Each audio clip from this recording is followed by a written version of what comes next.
Oi, gente, tudo bom? Eu sou Mariana Barcelos, eu sou psicóloga, especialista em psicologia analítica e doutora em psicologia clínica.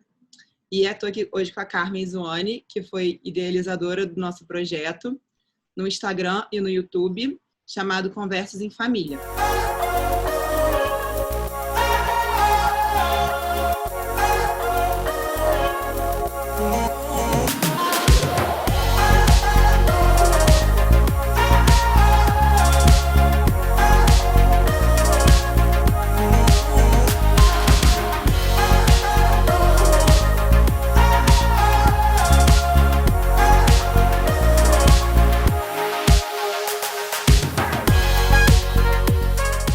E na nossa última enquete, a gente colocou 2 temas para serem votados, né?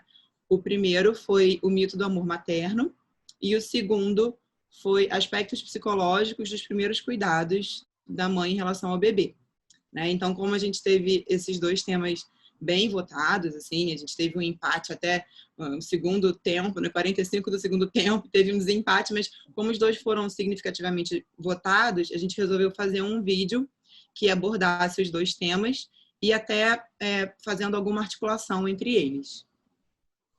Então, vamos lá. O primeiro tema é o mito do amor materno, que algumas pessoas até comentaram, não sabia que isso era um mito, né? Não se trata também de dizer que não existe o amor materno, não é isso, né? Não é negar o amor materno. É um livro, na verdade, né? Essa referência a um livro da Badinter, que é uma filósofa francesa, e o livro dela tem esse título, né? É Um Amor Conquistado, se eu não me engano. Começa assim, Um Amor Conquistado, o mito do amor materno. Então, esse tema, o título já dá uma ideia mais ou menos do que ela quer dizer no livro, né? Um amor conquistado, então não é um amor dado, né? Não é um amor natural, não é um amor incondicional, né? Como a gente muitas vezes idealiza, a gente romantiza esse amor materno como se fosse uma condição da mulher, né? Antigamente se ligava assim quase que automaticamente ser mulher é ser mãe, né? Como se a mulher tivesse como principal propósito na vida a maternidade, né? E aí ela fala durante esse livro exatamente sobre isso, sobre desnaturalizar, né? Sobre pensar como que isso foi construído, como quase tudo na nossa cultura foi construído, né? E aí a gente, por reduzir a biologia, porque, enfim, o bebê vem através do corpo da mulher, da mãe, é como se a gente também naturalizasse o afeto materno. Mas que, na verdade, até a ideia da infância uma ideia, é um conceito construído, né? Antigamente, por conta da alta taxa de mortalidade infantil, não tinha uma medicina desenvolvida, não tinha um cuidado dedicado à infância, não existia sequer a ideia de infância. Eram mini-adultos que viviam entre os adultos, quase que não tinham um cuidado específico, né? Não tinham um estatuto como tem hoje da infância e da adolescência, não tinha todo esse cuidado que tem em volta da adolescência, da infância e da adolescência também.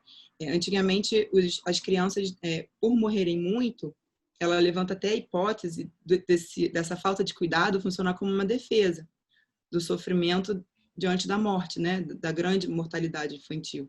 Então, você não cuida muito para também não se envolver tanto e aí não sofrer tanto com a possível perda.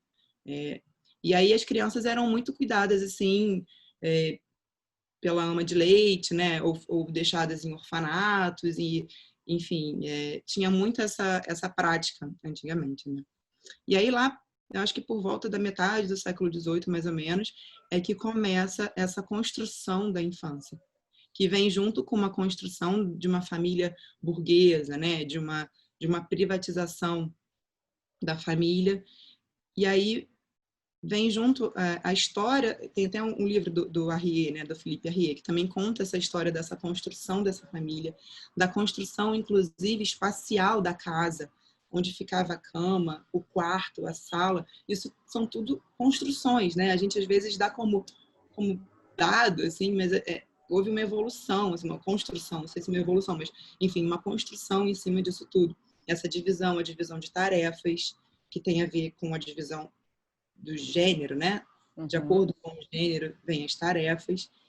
E aí a maternidade vem junto, como uma coisa meio dada, mas, na verdade, isso tem muito a ver com uma sociedade patriarcal na época, né?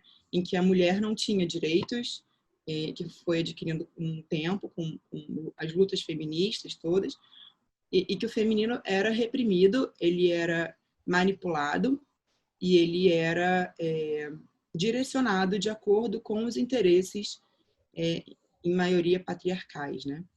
Então, se a gente pensar que, de alguma forma, a maternidade ela pode ter um lado de aprisionamento do feminino, né? Se aquela criança ou se a infância é uma instância sobre a qual a mulher é responsável, então, e sobre todo o cuidado da casa, isso pode funcionar como um mecanismo de controle, tanto do feminino como do corpo da mulher, né? Então, eu acho que ela levanta isso como uma forma de libertação.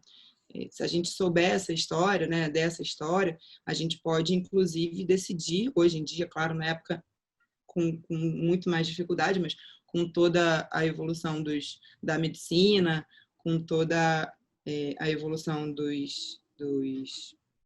das formas de prevenção, né, da desvinculação do sexo com a reprodução, a mulher pode escolher hoje em dia não ser mãe, embora haja ainda um forte preconceito em relação às mulheres que decidem, né, optam por não serem mães, assim. Então, mas sempre vem uma pergunta, mas por que não? Você não pode? Por que você não quer? Subentende-se que haja um problema ali, né? Que haja uma questão, que haja alguma falta ali que mal resolvida, enfim. E não se entende muito bem essa mulher que hoje decide não ter filhos, né? É como se... Então, isso é muito... Não, isso é muito... o que você está falando, realmente, isso acontece demais, né? Eu tenho algumas amigas que optaram por não ser mães, e a primeira pergunta da mãe delas foi: mas por que, minha filha? Como se isso fosse obrigatoriamente uma sequência da vida, né? Você é obrigada a dar sequência a uma vida, né? E eu acho isso bacana, porque eu acho que a gente chegou num ponto em que a mulher decide o que é melhor para ela, sem a imposição de ninguém, né? Eu acho que quando a mulher decide não quero ser mãe, é uma decisão que cabe ao casal, sobretudo, também, né? A gente não pode, né, deixar de lado o marido, né, o companheiro, mas, de qualquer forma, é uma vitória sobre o corpo dela, né? Sobre a decisão dela de querer ser mãe, e aí, consequentemente, como você falou, né, a questão do aprisionamento, né, que faz ter um filho e tal, uma decisão de não quero isso para a minha vida, né? E como que a criança dentro de casa, né, ficou um dever quase que individual da mãe cuidar da criança ou das crianças. E se a gente pensar em outras matrizes culturais, por exemplo, na cultura indígena, nas matrizes africanas, também das culturas africanas, a criança ela era muito mais e é muito mais uma responsabilidade coletiva, né? A criança ela é da tribo, a criança ela é de todos. A preocupação do cuidado em relação à infância não é exclusiva da mãe, né? Então a gente vê uma outra forma de se organizar socialmente, né? E que hoje em dia a gente pode pensar que isso talvez tenha sido um pouco mais dividido, assim, né? Compartilhado por outros cuidados, assim, a terceirização do cuidado da criança, né? E que muitas vezes é até criticada, né? Quando os pais terceirizam, botam na creche muito cedo, ou então, enfim, usam formas de ter outras pessoas cuidando, funcionários, etc. É como se tivesse, então, renegando o filho, né, ou não cuidando. É como que tem hoje em dia também essa pressão, como as crianças ocupam um lugar muito central nas famílias, né? Tem muito a coisa do rei, do bebezinho o rei da casa, né? Daquela criança mandar e desmandar nos pais, como se houvesse uma culpa ali, né? Uma falta de tempo que esse mundo neoliberal capitalista nos impõe, né? Em que todos têm que trabalhar e hoje em dia não é só uma conquista da mulher, às vezes é uma necessidade, muitas vezes. E aí parece que de novo ela fica presa nisso, né? Porque você acumula mais funções. Então você trabalha, você cuida de casa, você cuida do filho e você também tem que estar bonita para o marido. E essa pressão toda sobre a mulher cai de novo na questão da feminilidade, na maternidade, né?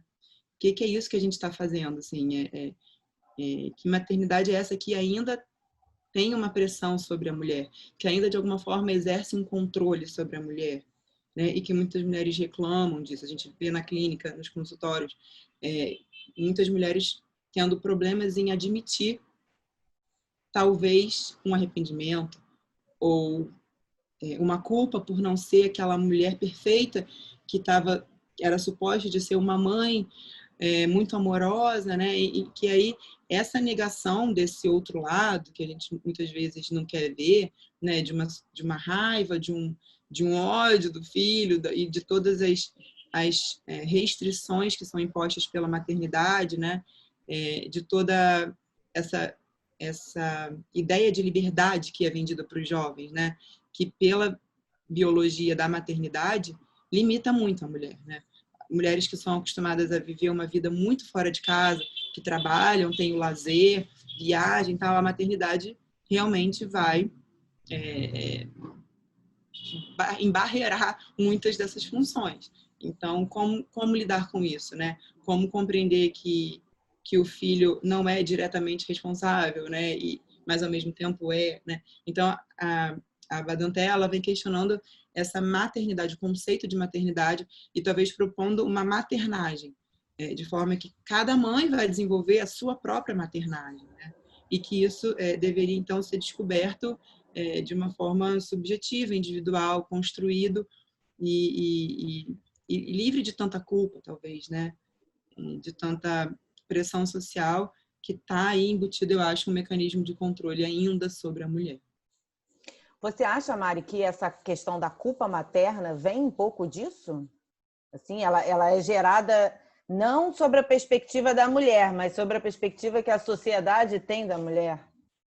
Sim, eu acredito que sim. Eu acho que toda essa construção que a gente às vezes naturaliza faz com que as mulheres neguem as próprias fragilidades, né? Que esse momento de gravidez, enfim, e do puerpério traz à tona muita sensação do desamparo, né?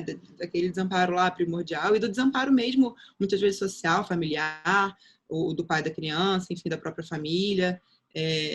Tem muitos desamparos envolvidos nesse momento, né? E aí, quando se nega isso, né? Quando se percebe uma certa impotência em realizar todas essas tarefas de uma forma satisfatória, né? Em não admitir uma falha aqui, uma falha ali. Então, muitas vezes, acho que essa depressão pós-parto ou baby blue, enfim, vários nomes que dão, ter um componente hormonal, mas tem, com certeza, na minha opinião, um componente social, assim, muito forte, cultural, né? Que essa mulher faz com que essa mulher acabe negando essas dificuldades, acabe demorando até para pedir ajuda, né? Muitas vezes até responsabilizando e culpando outras mulheres por não terem contado, assim, por que não me falaram, né, que era tão difícil, assim, por que disseram que às vezes a vontade da gente jogar o bebê pela janela, enfiar de volta, dar para alguém, pelo amor de Deus, que eu não aguento mais, né, toda a privação do sono, enfim, a gente até comentou isso no outro vídeo também, né, sobre a maternidade. E aí eu acho que tem sim essa pressão cultural que talvez se fosse melhor compreendida antes, né, uma preparação psicológica mesmo dessas mulheres, que elas pudessem admitir, olha, não sou perfeita, não sou perfeita enquanto mãe, não sou perfeita enquanto mulher, ninguém né? E aí você assumindo isso, você talvez consiga lidar melhor com as falhas, com as faltas e sentir menos culpa e até mesmo reduzir a depressão, talvez. Eu acho esse assunto muito importante de ser dito, né? Porque Ainda existem muitas mulheres assim, né? Sem esse completo entendimento de que, ok, se você não der conta, né? Ainda existem muitas mulheres que se sentem muito mal de, não amamentei meu filho, não, eu sou péssima, não dou conta da casa, do trabalho da criança, nossa, eu sou horrível mãe. Enfim, é preciso ser discutido, né? É um assunto que a gente precisa sempre discutir para ter esse entendimento, né? Que não é assim, não é por aí, né? Eu acho que não se trata de negar o amor da mãe, né? Essa construção, mas muito mais de acabar com uma romantização, né? Com uma idealização de uma perfeição de uma mulher que nasceu para ser mãe, enfim. Talvez umas mais, outras menos, né? Também vão ter vários matizes aí de maternagem, de mãe, de relação, mas é importante não negar os afetos, né? Não negar as emoções que vêm junto com a maternidade.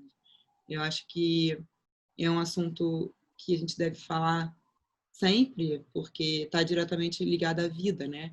E toda essa potência que vem com ela e que também é muito transformadora, por outro lado, né? Que a maternidade também por outro lado, uma via de desenvolvimento pessoal da mulher, né? de um mergulho interno e muitas vezes até de uma ressignificação dela mesma, né, enquanto pessoa, assim, enquanto sujeito, de talvez até se livrar de algumas máscaras sociais aí, de um falso selfie, de uma idealização sobre ela mesma, e a maternidade traz à tona talvez esse feminino, né, e uma possibilidade de reconstrução da própria mulher. Na minha pesquisa, na tese, sobre a separação, no fim da conjugalidade, né, na transição para a parentalidade, eu entrevistei mulheres, como eu disse no outro vídeo, que se separaram quando o primeiro filho tinha entre 0 e 2 anos. Então, separaram na construção da própria maternidade, né? Se separaram quando se transformaram mães. E tem muitas pesquisas que mostram que até inconscientemente existe um desejo pela maternidade como uma forma de trazer uma identidade para essa mulher, né? É como se ainda a gente tivesse preso a ideia de que ser mulher é ser mãe. Então, muitas mulheres se tornam mães, até tem pesquisas sobre gravidez na adolescência, enfim, em que essa mulher está muito perdida e a maternidade traz um sentido para a vida, traz um significado, traz uma identidade. Então, muitas vezes a maternidade ela vem até como uma possibilidade de transformação, né? E enfim, de elaboração dessa própria mulher enquanto pessoa, sujeito. E aí, eu achei muito interessante uma das falas assim que essas mulheres contam, que tem uma ideia de que quando nasce o filho, nasce a mãe, né? É como se fosse um novo nascimento para aquela mulher, como se a maternidade trouxesse esse renascimento. Então, essa potência de vida que vem por meio do filho também potencializa alguma coisa na mulher, na mãe. E aí elas falaram que havia uma insatisfação já em relação à própria conjugalidade, havia alguma tristeza ali mal resolvida, algumas coisas ali colocadas para baixo do tapete, que graças à relação com o filho, a esse cuidado, à maternagem, isso veio como uma cura parcial, né? Isso veio como uma forma de cuidado para elas mesmas, assim, que é muito curioso, porque elas não relatam uma depressão do puerpério, elas relatam muito mais uma depressão ou sentimentos de tristeza, afetos deprimidos durante a gravidez. E aí, quando eu perguntava sobre a relação da maternidade, da mãe com o bebê, eu esperei, né, de alguma forma eu tinha uma expectativa que essa depressão continuasse ou piorasse. E lê do engano, foi muito o oposto disso. esse cuidado fez com que elas reativassem um próprio cuidado, né? Se a gente pensa que para a mãe ser capaz de cuidar do bebê, ela precisa, de alguma forma, se identificar com a fragilidade do bebê. Ela precisa fazer alguma regressão psíquica, né? E, assim, quebrar algumas barreiras, algumas barreiras assim, pessoais. Então, ela também tem a chance de ir lá atrás e talvez reconstruir alguma coisa psiquicamente, internamente, a partir do cuidado desse bebê, reativar um cuidado com elas mesmas. Assim. Então, isso foi muito impressionante, como elas também elaboraram, né, e significaram a maternidade e a vinda desse filho como uma chance até de curarem, se curarem de um relacionamento, às vezes, abusivo. Né? Então, é um outro aspecto também da maternidade. Né? Antigamente, enfim, essas mulheres não tinham nem a possibilidade da separação, o que veio também junto com uma transformação sociocultural. Né? E aí,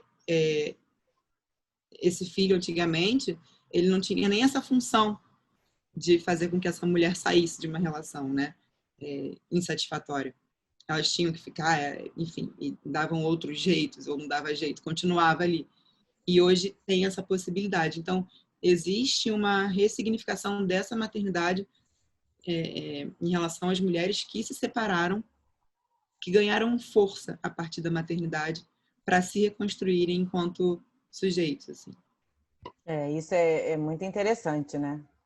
É uma transformação que eu acho que vem em relação a várias coisas, né? A vida, a maneira que ela percebe, a maneira, talvez até o ponto de como ela se enxerga, né? O filho faz ela se enxergar de uma outra forma e com isso ela ganha força, né?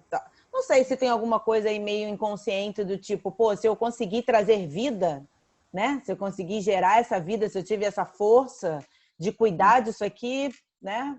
Eu preciso cuidar de mim, né? Não sei, talvez.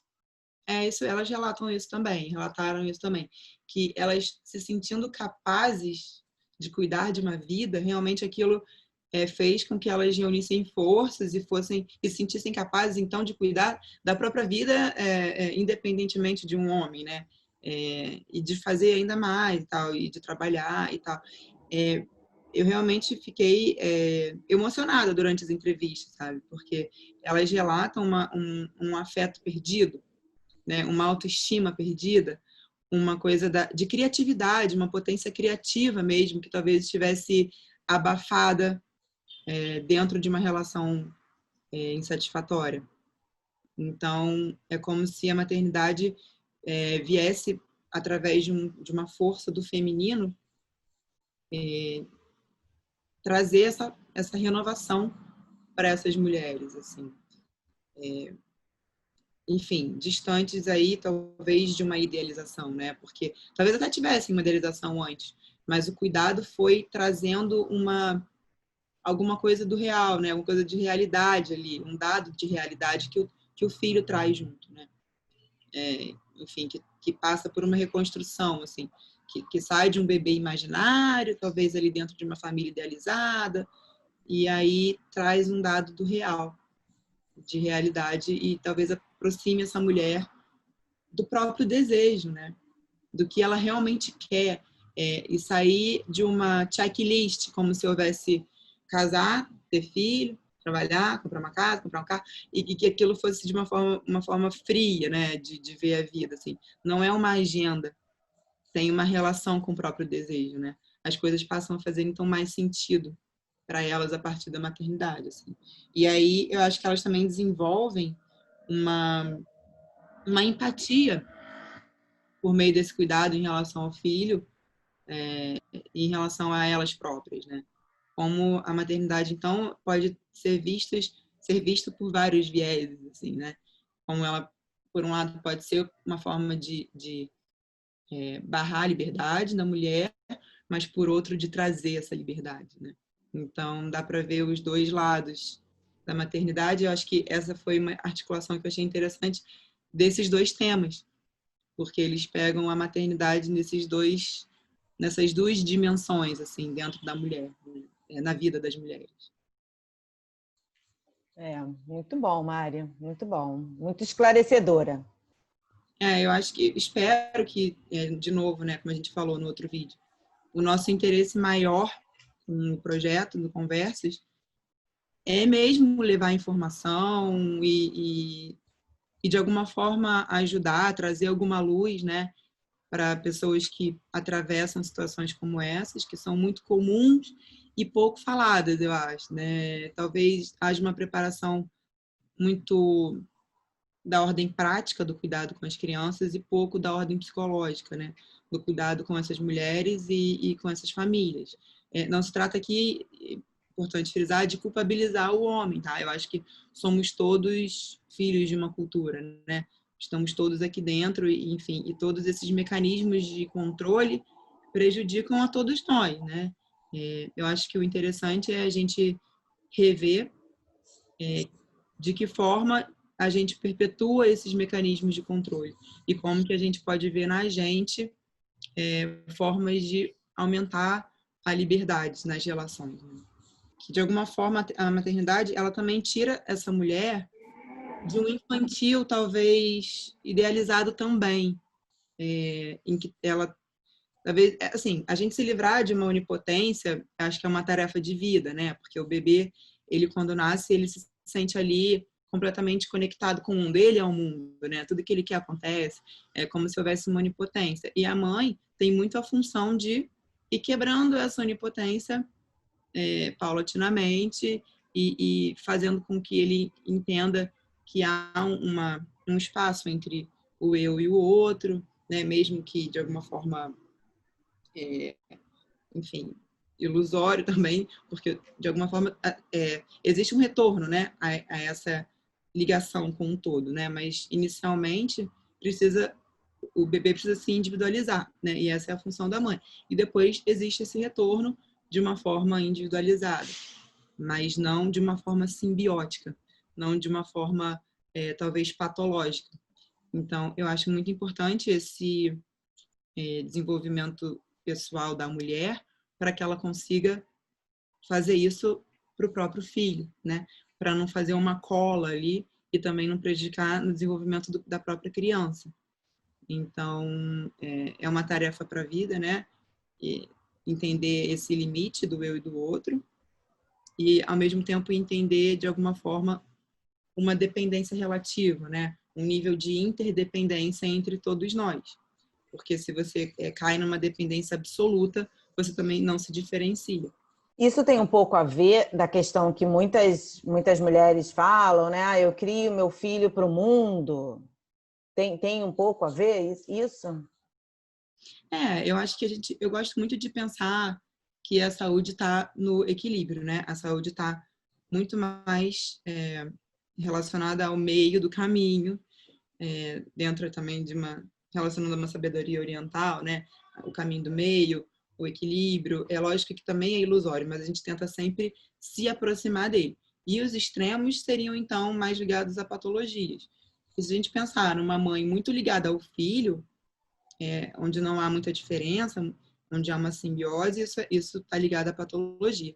E no outro extremo, uma mãe também que abandona o filho, né, toma para o mundo aí, também pode ser patológico, né? Então, assim, tanto a falta quanto o excesso de mãe é prejudicial, né? O Winnicott tem aquele conceito de mãe suficientemente boa, que é uma coisa que a gente fica buscando também ao longo da vida, né? Será que eu estou frustrando demais? Estou cuidando de menos? É sempre na corda bamba, ali no fio da navalha, em muitos momentos, né? A gente fica se questionando: sou uma boa mãe? Sou uma péssima mãe? E aí é uma tarefa para a vida também, mas não há uma receita, né? Embora haja pediatras ali, enfim, existe alguma coisa em comum, né, nos cuidados com o bebê, mas não há uma receita de perfeição materna. Acho que a mensagem fica aí, assim, né? Não há uma perfeição. Então, tudo bem, a gente vai cambalear hora para um lado, hora para o outro, mas a tarefa de dar um senso de continuidade, assim, né? Tanto para essa mãe quanto para essa criança, é importante, né? Esse senso de segurança e de continuidade para o bebê, como um ambiente seguro onde a criança vai poder se desenvolver, que talvez tenha faltado até para a mãe, né? Como que a maternidade, então, pode ajudar os dois nesse sentido. Então, para todo mundo que assistiu a gente, né, se tiver gostado do tema e dos temas abordados, e se também tiver vontade de dar o seu depoimento, enfim, contar sobre a sua experiência, eu acho que isso é muito enriquecedor. E curtir lá os nossos posts, a gente está no início, assim, e conta com a colaboração de todos nessa construção, né? Quanto mais gente a gente conseguir chegar, né, a mais gente a gente conseguir chegar, mais gente a gente pode ajudar. E, enfim, acho que a nossa função é muito essa. Então, curte lá, compartilha, dá o joinha, essas coisas todas na internet.